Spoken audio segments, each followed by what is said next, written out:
Hello दोस्तों, कैसे हैं आप सभी। ये कानपुर यूनिवर्सिटी का एमए फर्स्ट सेमेस्टर का प्रीवियस ईयर क्वेश्चन पेपर है। फ्रेंड्स, हिस्ट्री सब्जेक्ट के आपके 4 पेपर होते हैं, 3 महीने पहले ही अपलोड कर दिए हैं। ये आपका लास्ट पेपर है, पेपर 4। उसका नाम है हिस्ट्री ऑफ यूरोप। दोस्तों, प्रीवियस ईयर क्वेश्चन पेपर से बहुत बेनिफिट होता है। कई बार क्वेश्चन रिपीट कर जाते हैं और कई बार हमें ये समझ आ जाता है कि एग्जामिनर किस टॉपिक से क्वेश्चन हमें दे रहा है, तो हमें आसानी होती है पढ़ने में। ये पिछले साल का ही पेपर है। चलिए हम लोग अपना पेपर स्टार्ट करते हैं। सबसे पहले आता है आपका खंड आ यानी सेक्शन ए लघुत्तरी। इसमें 9 आपको दिए गए हैं।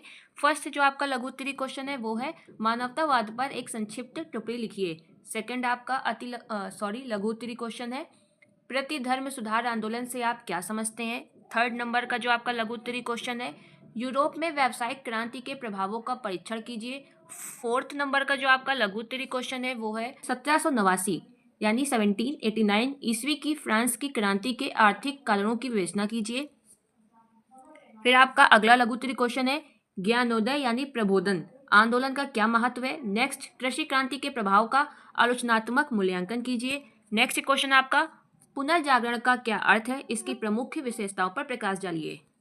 फिर आपका नेक्स्ट जो है यूरोप में औद्योगिक क्रांति के विस्तार का वर्णन कीजिए। नेक्स्ट आपका निरंकुशता से आप क्या समझते हैं, इस प्रकार की सरकार की क्या विशेषताएं होती हैं। जो निरंकुशता सरकार होती है इसकी क्या विशेषताएं होती हैं।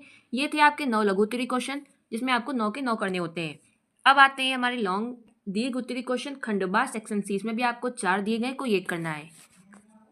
फर्स्ट नंबर का लॉन्ग जो हमारा है धर्म सुधार आंदोलन में मार्टिन लूथर के योगदान का मूल्यांकन कीजिए। सेकंड, पुनर्जागरण काल में इटली में कला और साहित्य के क्षेत्र में हुई प्रगति की विवेचना कीजिए। थर्ड नंबर का लॉन्ग जर्मनी के एकीकरण के संदर्भ में बिस्मार्क की भूमिका का परीक्षण कीजिए। फोर्थ नंबर का लॉन्ग निरंकुश राज्यों की प्रकृति का विस्तार से वर्णन कीजिए। देखिए आपको एक ही समझ आ रहा होगा कि निरंकुश जो टॉपिक है वो इंपॉर्टेंट है क्योंकि ऊपर भी इससे लघु उत्तरी क्वेश्चन पूछा गया है।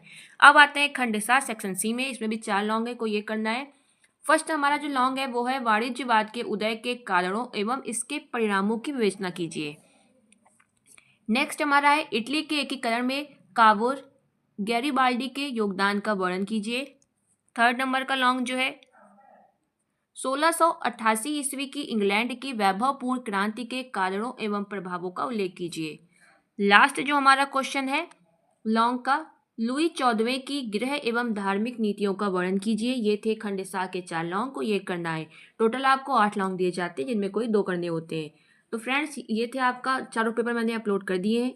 कहीं भी कोई डाउट हो मुझे कमेंट करें, रिप्लाई मैं डेफिनेटली करती हूँ। वीडियो देखने के लिए धन्यवाद।